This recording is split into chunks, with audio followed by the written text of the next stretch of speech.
Good morning and welcome to Graduate Theory.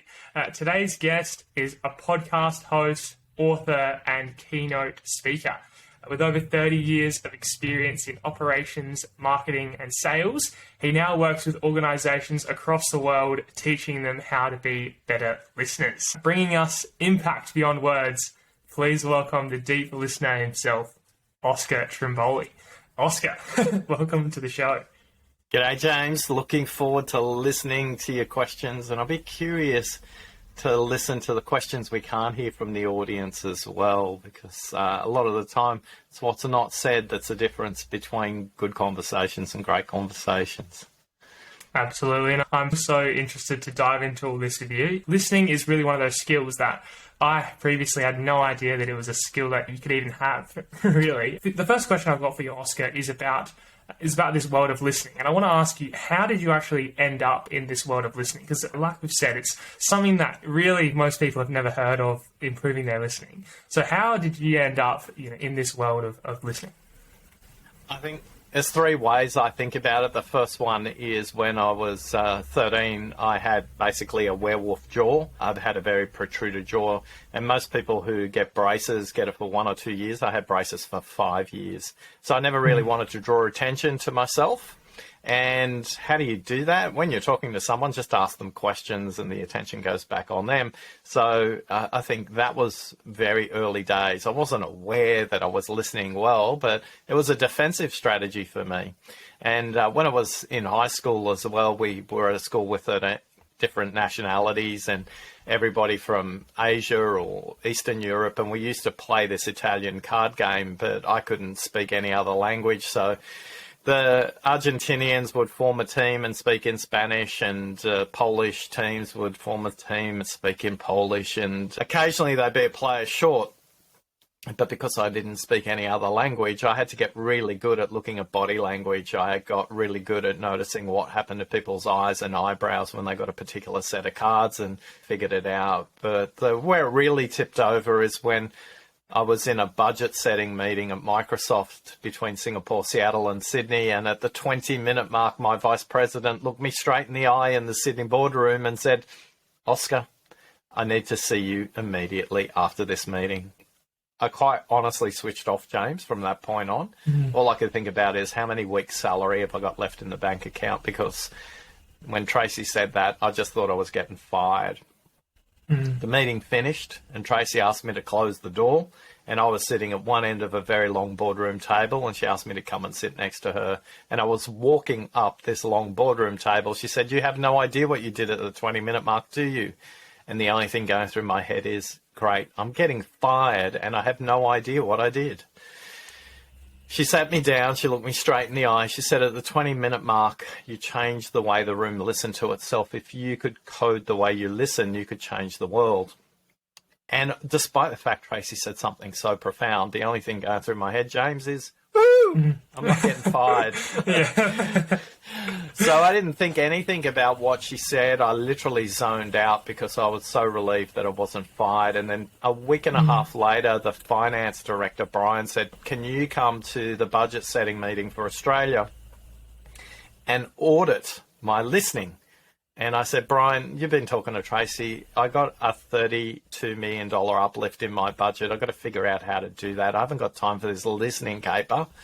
Can I just go out and figure out how to do it?" He said, "Let me make it simple for you. You are coming to the meeting. You will audit my listening. And here's a tip if you're a graduate. Make friends with the finance department if you're not good at math. If you come from the arts or a different area, partnering with finance is one of the most influential things you can do in the workplace, because they're the people who pay salaries, but more importantly, they're the people who approve business cases." So, James, I had to sit down and watch Brian listen, and he did a okay job. But I was really curious. There were 9 people in the meeting. Only 3 spoke, so I thought he's not listening to everybody. And he asked really long questions. So here's a tip for listeners out there. If you ask a question that's got more than 8 words, it's a biased question. In fact, it's not even a question, it's a statement, despite the fact you might have an inflection in your voice at the end. So from then on, I've been on a quest to create 100 million deep listeners in the world before I leave the planet. That's how it all started. Yeah, that's a great story because, yeah, I think that is so special and it's really exciting what you're doing, bringing light to this skill that, we can all really improve at. Yeah, that's really cool. One thing I want to ask too is when you're sitting down with Brian to tell him about his listening, what are some things, and maybe not just Brian, maybe the people that you still coach today, what are some things that you look for to improve someone's listening? What's your process for going through that? Yeah, so there are 5 levels of listening, and the first thing you want to do as a listener is not to focus on the speaker. Listening starts by actually listening to yourself first. So if you've got a whole bunch of noise going on in your head about the last meeting, the next meeting, what you need to eat for lunch, what you didn't eat for breakfast, I haven't had enough coffee, gee, Oscar talks slow, I wish you'd hurry up and get to the point. There's a whole bunch of noise going through your head. So there's 5 levels of listening, and the first level of listening is listening to yourself. So the things at level 1 we need to be aware of is we've researched over 1,410 people. We've been tracking them for nearly 4 years now. And the number 1 barrier to people's listening is electronic notifications, whether that's from a mobile phone or your desktop computer, whether it's a Mac or a PC, whether your phone's Android or an iPhone, whether you've got a tablet or not. The number 1 barrier that gets in people's way when it comes to listening is notifications. So whether you're on a Mac or a PC, whether you're on an iPhone or an Android, you can just push the button that says stop notifications while I'm in a conversation, meaning a meeting. Now, this is easy to say, but it's very difficult to do because, quite honestly, a lot of people are addicted to the red dots that give you notifications, to the buzz, to the bing, to the Slack channel, the Teams message, the email notification. And I worked in the technology industry. I know the research behind the app industry was derived from the research in slot machines or poker machines in Las Vegas. They hired a bunch of psychologists to figure out how to keep people mindlessly pressing the button and putting more money into the poker machines. And they adapted that research into putting red dots on devices and having notifications that blink to get your attention. Now, it fires off dopamine in your system. That's the drug that when you're in love, all the world is beautiful, but it fires off the same thing when a red dot comes up and you go, oh, gee, somebody wants to talk to me. But what it means is you're not available for the conversation you're in right now. Now, if you're in a medical profession or emergency respondent, please don't switch your notifications off. That's your job. So for everybody else, though, if you're in some kind of workplace where you work with computers and you don't have patients that you need to see, or you're not at the end of a manufacturing line and ensuring people's safety, just keep your notifications on. James, when I say switch your notifications off, a lot of people feel like a drug addict and I've just taken away their drugs. What's your relationship with notifications? Yeah, I think like most people, it can get really tricky to switch your phone off and put it to the side. Because even in the last few days, what I've resorted to is I will turn my phone off completely before I go to sleep. And then I've gone to another room in the house and I charge it in there. And then I'll come and do my work. And usually I won't turn it on until lunchtime, just because I find that's what I have to do to keep that phone away from me, because I find as soon as it goes on, it has become so hard to, once you first look at it almost, you're locked in it now. It's hard to look at it once and then have it away for a few hours.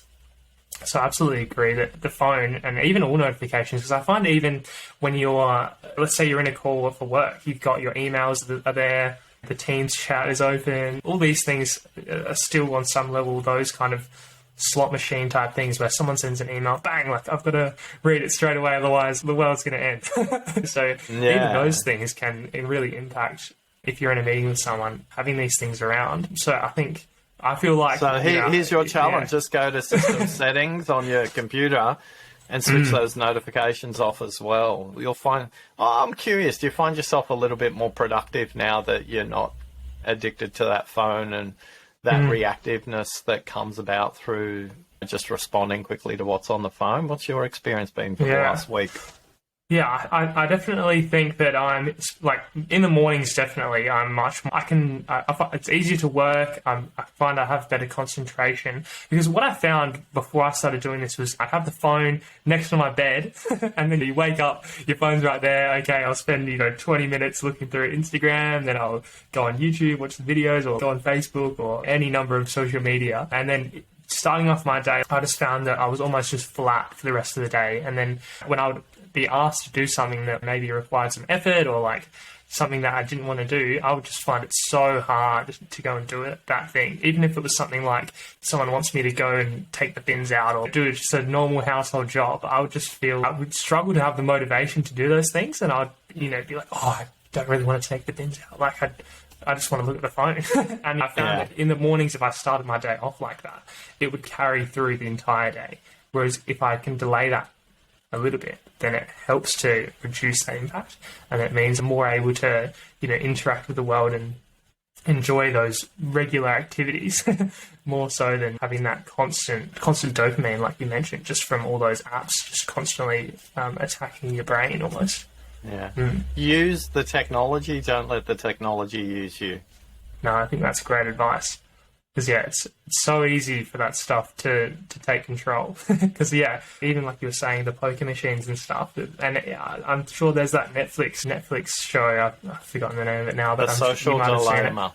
Yeah, that one. Like, when I watched that, I was just amazed. Because even the guys that run these companies don't let their children use the apps. Because they know that, like, the impact that it can have, like, not only with your dopamine and things like that, but also your opinions and how, like, you can, because that was really a big theme through that show as well, was how you can end up in echo chambers and it can really impact, your whole life to a large degree. Yeah, so I think in particular with listening, it's so important to be conscious. And that's something we were speaking about before the episode today, like being able to be conscious when you're listening to someone and conscious as you go through your day. I think not having those notifications around is so important. Is that something you're big on, being conscious when people are listening? And what about we spoke about level 1 of the 5 levels of listening being on yourself. What about the other levels? Can you talk us through those?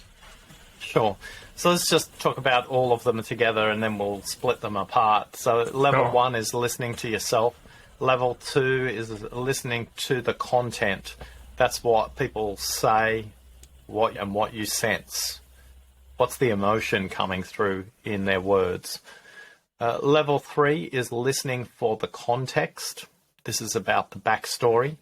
This is about patterns. And this is about the difference between listening to symptoms versus listening to systems. Something you're doing right now in your work right now is how do you listen systemically across data, as an example. But when you don't listen to systems, you have Royal Commission, whether that's in the industries in aged care, whether that's in the treatment of children or in banking and financial services. Level 4 is listening for what's unsaid. When you understand the neuroscience of listening, I speak at 125 words per minute, but I can think at 900. That means the first thing that somebody says, they've said 5% of what they mean. So if you can listen to the next 125 words and the next 125 words, you can listen to what they haven't said. And then finally, level 5 is listening for what the person means, not just what they say. So for a lot of people, what they're trying to express, they're struggling to get it out the first time because of that 125-900 rule. And so each of those levels are progressive. If you don't have the foundation of listening to yourself, it's very difficult to access the higher levels of listening. Based on our research, we know only half of 1% of the working population can listen at level 5. So for many of us, just doing the basics really well, switching off our phone, or switching the notifications off, drinking a glass of water before every conversation, and drinking a glass of water every half an hour. That will send a signal to the body that says everything okay. Thinking about breathing properly at level 1 is really important. Once you've mastered your own breathing, just take a few deep breaths before you enter a conversation.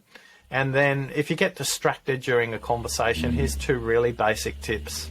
If you get distracted, reset your distraction by going, what's the colour of the person's eyes I'm speaking to? What's the colour of the person's eyes?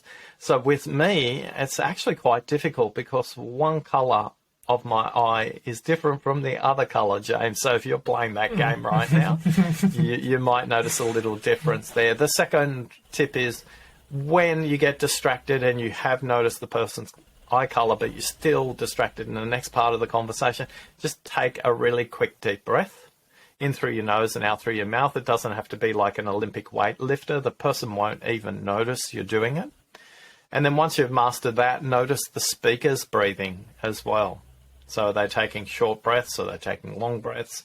Are you not even noticing their breathing as well? So that's level 1 there, all the kind of practical tips when it comes to listening there. We can go through each of the levels. Which one would you be most curious about learning, James?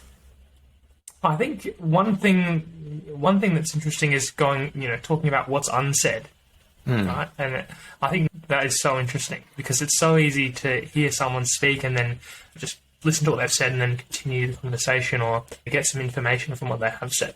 But I think that is really important to listen to what they didn't say. And perhaps there was important information that was left out and maybe that was on purpose. So listening to those things is so important. So yeah, what are some experiences maybe that you've had where listening for what's unsaid has been something that's been really useful? Yeah, actually, this story comes from a workshop I did in Melbourne in 2015. There was 12 leaders in a room, and it was about 20 minutes to 1 or thereabouts. And the reason I knew it was close to lunchtime because the CEO was tapping their finger on the table to get my attention and pointing to their watch and going, we are going to finish. And we were doing this really simple exercise is, what animal is this organisation? And everybody, 11 out of 12 people had spoken and said it was an eagle, it was an osprey, it was a seagull, it was a seahawk, it was all this fast-moving fluid. But there was one person who hadn't spoken, Eileen. And Eileen was right at the end of the table and probably a card-carrying member of the introvert club. And Eileen hadn't spoken. And so I just turned and gestured to her. I didn't say anything, but I sensed that Eileen didn't get to speak much in this group. And as I turned to her, I could feel the laser beam of the CEO's eyes. If it was a cartoon movie, he'd be exploding my head because he wanted to eat. That's all he was interested in. And I just stopped, I paused, I turned slowly towards her, and I didn't say anything. And she said, I thought we were a snake. And you could feel the tension rising in the room. Now, James, when I say snake, what goes through your mind? What's the characteristics of snakes? Yeah, my mind goes to venomous, like quite sneaky, things like that. It's not really a happy, fun animal. So I just paused and waited for Eileen to finish. What you don't know about Eileen is that her historical family culture comes primarily from China. And in China, the relationship with a snake is very different. It's actually a revered creature. But what she said was, I think we're a snake because we've forgotten to shed our skin and we're holding on to practices and we're not listening to customers and we're not evolving in the way we had in the past. And the tension in the room changed completely, and there was this very big conversation about shedding skin around bad processes in the business, shedding processes that weren't helpful for customers. Now, that only came about because someone in the room took the time to listen to what wasn't said, which was Eileen talking about a snake. Now, for her, the snake is about adaptation and it's about change. But in the West, we have this mindset that snakes are bad. In fact, in Christian story traditions, the snake is part of the origin story of Christian religions, the temptation in the Garden of Eden by a snake to eat the apple, and forever humans have to work for the rest of their lives. So they don't have great relationships with snakes. But for all of you listening right now, it's a really good example of listening filters or biases that you have. So if you want to learn more about what gets in the way of your listening, you can go to listeningquiz.com. You can take a 20-question quiz, get a 5-page report that'll tell you what gets in your way. Now, the conversation, James, did not finish till 20 past 1. The food was in the room, but nobody was eating. And in too many workplaces, the opinions that are ignored are the people who don't naturally want to speak up because the host or the meeting organizer doesn't create enough space. Now, if you're in a one-on-one conversation, here's 3 really simple tips you can use to listen to what's unsaid. You can listen for what they're trying to say, what they're really thinking. The first phrase is, tell me more. The next phrase is, and what else? So please don't use these immediately after each other in a conversation. Otherwise, the person will probably get a little bit annoyed with you. So the first phrase, tell me more. The second phrase, and what else? And some of my clients just abbreviate that to say, and the third phrase, quite possibly the most powerful. When you use these phrases, what will happen for the speaker? They'll take a breath in and their spine will straighten up and they'll say words like, actually, now that I think about it, I haven't told you about this issue. I haven't told you about this person. I haven't told you about this department. I haven't told you about this financial model or whatever the case may be. So question number 1, tell me more. Question number 2, and what else? And question number 3, quite possibly the most powerful question you can pose. Use this carefully, use it skillfully, use it with empathy. Don't use it to intimidate the other person. Here's phrase number 3. Now don't worry, my video didn't freeze. Silent and listen have exactly the same letters. And in the West, again, we have this awkward relationship with silence. We call it the deafening silence. We call it the awkward silence. We call it the pregnant pause. And a lot of us want to fill the space when it comes to silence. But in our Indigenous communities, with our Maori cousins and our Polynesian neighbours, silence is a sign of wisdom, respect and authority. It's a sign of great elders and building tribes that matter. And in high context cultures like China, Japan and South Korea, the pause is a sign of seniority in the room as well. So tell me more, and what else, and then just pause and use silence. For a lot of people starting off early in their career, that's difficult because they feel like they are paid for the speed of their answers. And I would say to you, just take a little bit longer and think about the quality of your response when somebody asks you a question rather than getting the fastest response in the room.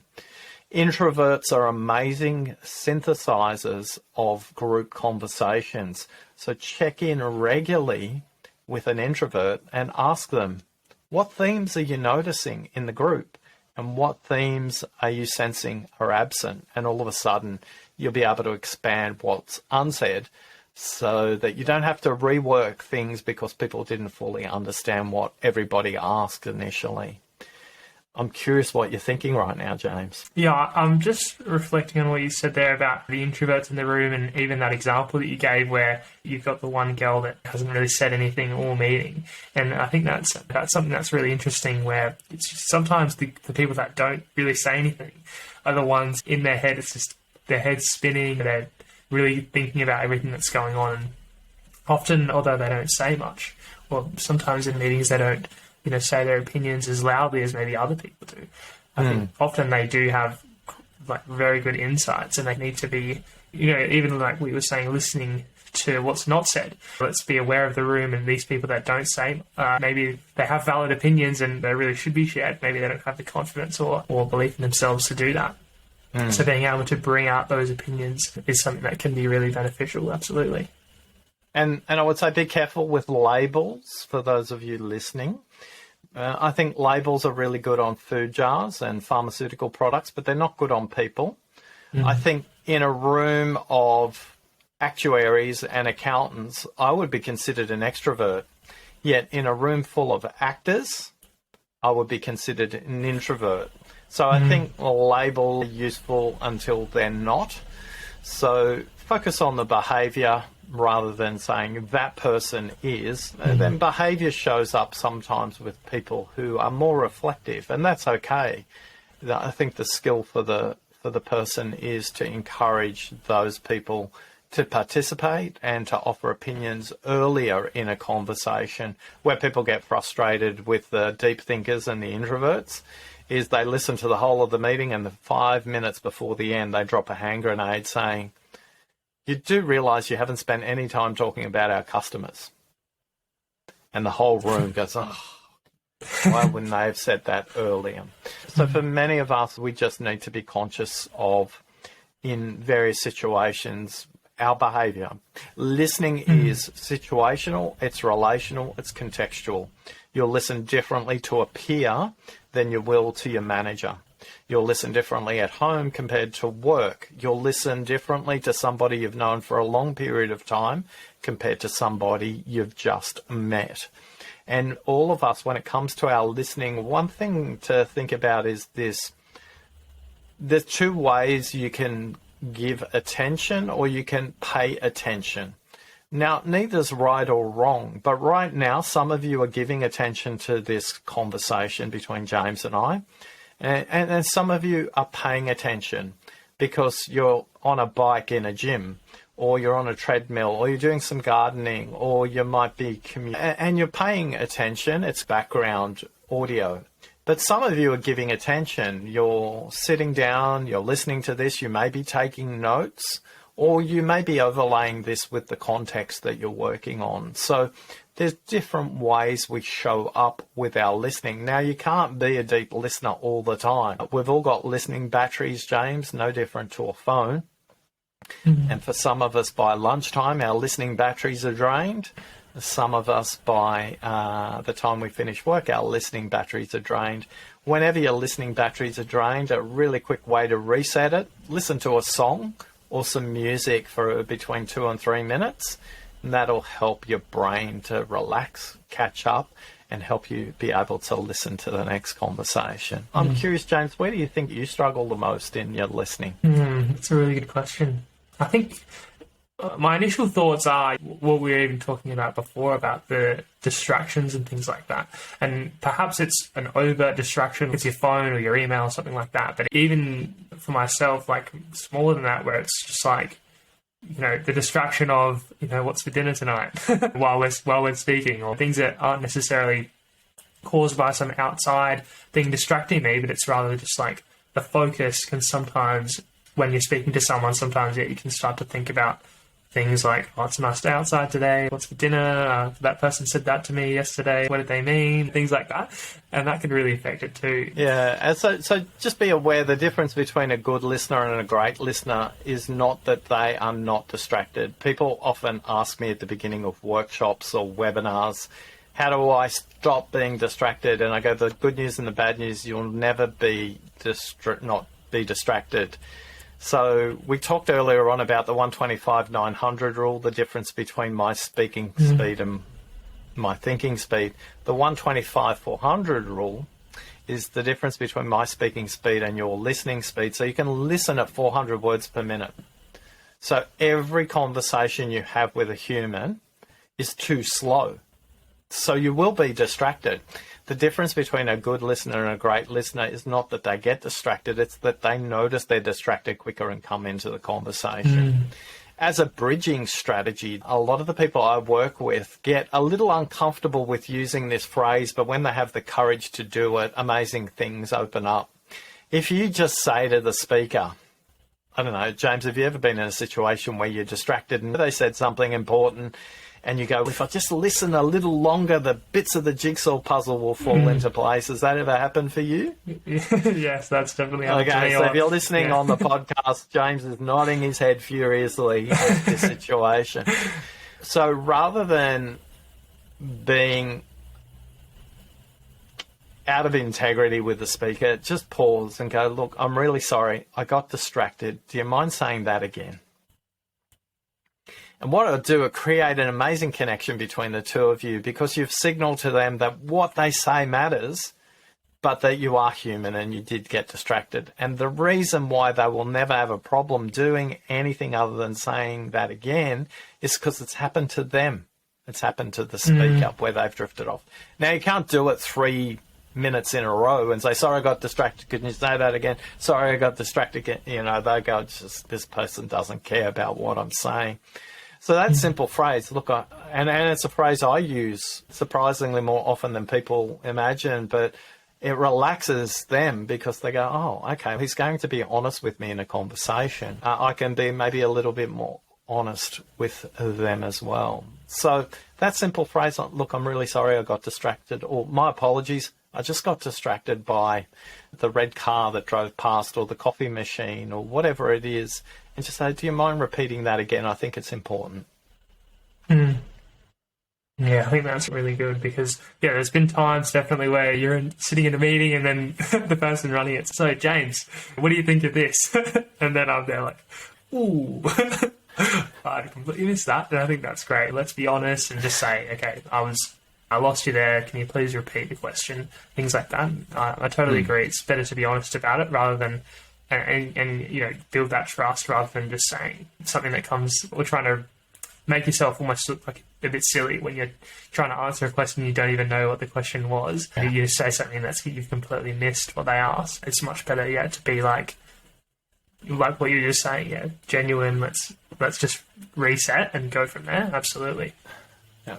And it also gives the speaker permission when they're listening to you to do the same, right? No, absolutely. One thing I want to ask you about too is we've spoken about the 5 levels of listening and all these different things that are involved. When you're sitting down with someone and coaching them, let's say you're with them, or maybe they're at like a level 2 listener, and you want to try and improve their listening.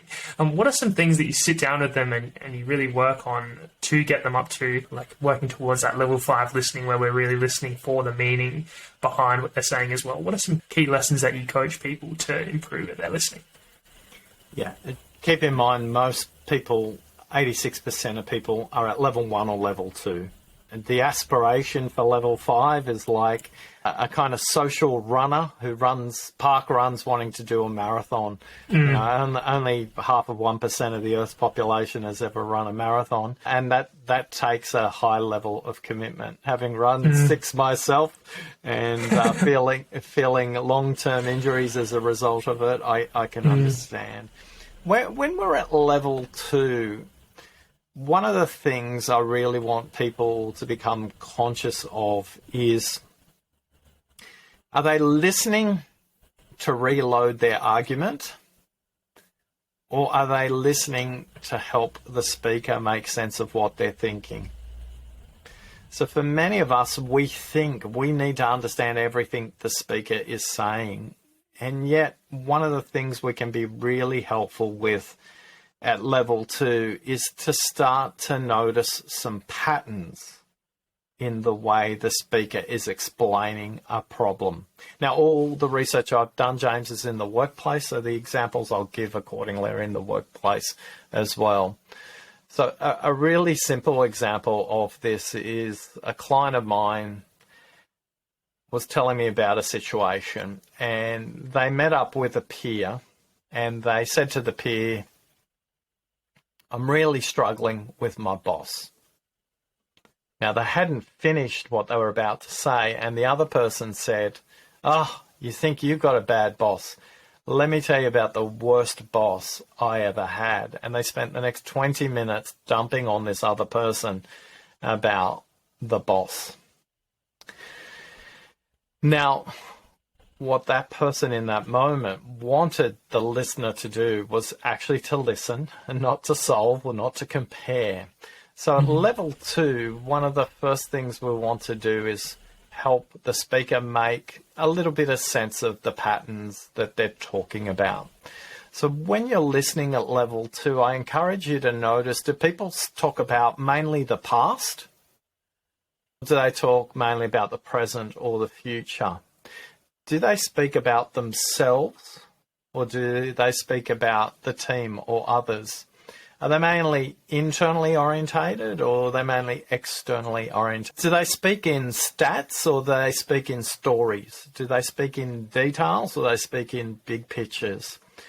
Now, the reason we want you at level 2 to start to notice how the other person speaks is that you can start to match the way they speak. So imagine I'm a very elaborate storyteller. I love the whiteboard and drawing on the whiteboard. If you continue to talk to this person only with deep, sequential, rational details, there's going to be a mismatch in the way you are speaking and listening to each other. So you need to dial into their stories and tell them how what you're trying to say to them is relevant. So for many of us, we don't even know the adjectives people use, the pronouns that people use, the nouns or the verbs that people use. Picture this is a phrase that somebody would love to tell a story, is about to set you up with. So your job is not to cut their story off mid-sentence, is to let them finish. Where somebody says to you, it really sounds like we've got an issue here. These people have a preference around auditory and usually about detail. So when you're listening here at level 2, you want to notice how people are expressing themselves, not what they say. That's important, but also how they're saying it. And when you do, they feel more comfortable because they can relax into their normal styles. Now, particularly when you're early on in your career, this is something that you go, oh, this is difficult enough. I'm trying to learn my profession. I'm trying to learn the organisation. And now you're telling me to learn to listen to the way my manager is speaking. If you do, your likelihood to get promoted is much higher. The likelihood they're going to trust you with more interesting and complex projects is much higher.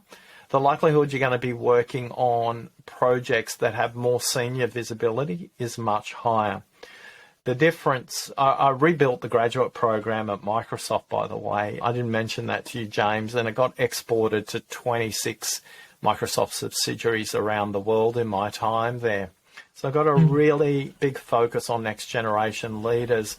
And what separated people who moved from graduate to higher roles in Microsoft wasn't their technical skill. It was their communication effectiveness.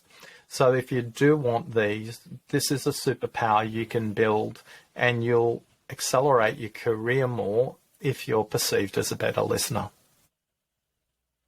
Yeah, I think that's really true. Really, with regard to the communication stuff, I think it's all and good to work on your speaking, your writing, and I think that is really important. But this listening is something that almost maybe people haven't even considered.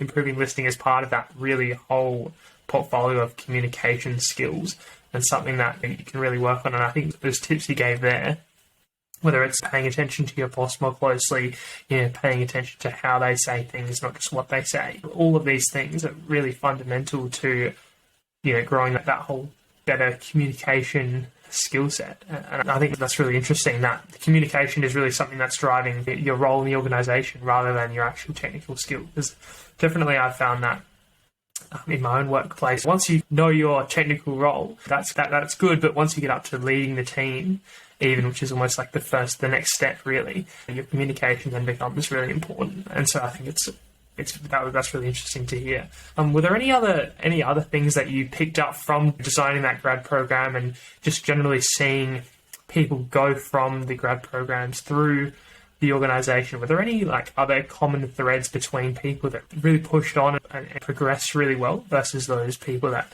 perhaps don't have these communication skills ironed out as well? And can you speak to any of that? Yeah, I feel like the grandfather of these graduates because a lot of them have moved to China, they've moved to the US, they've moved to Western Europe, they've moved to the UK, they've moved to Singapore, they've moved to South America. And it's really amazing to see them. And there's a couple of common threads in the people who took on more responsibility. I'm not saying that's the definition of career success. It was just their definition of career success. So number one, learn the business, not your department.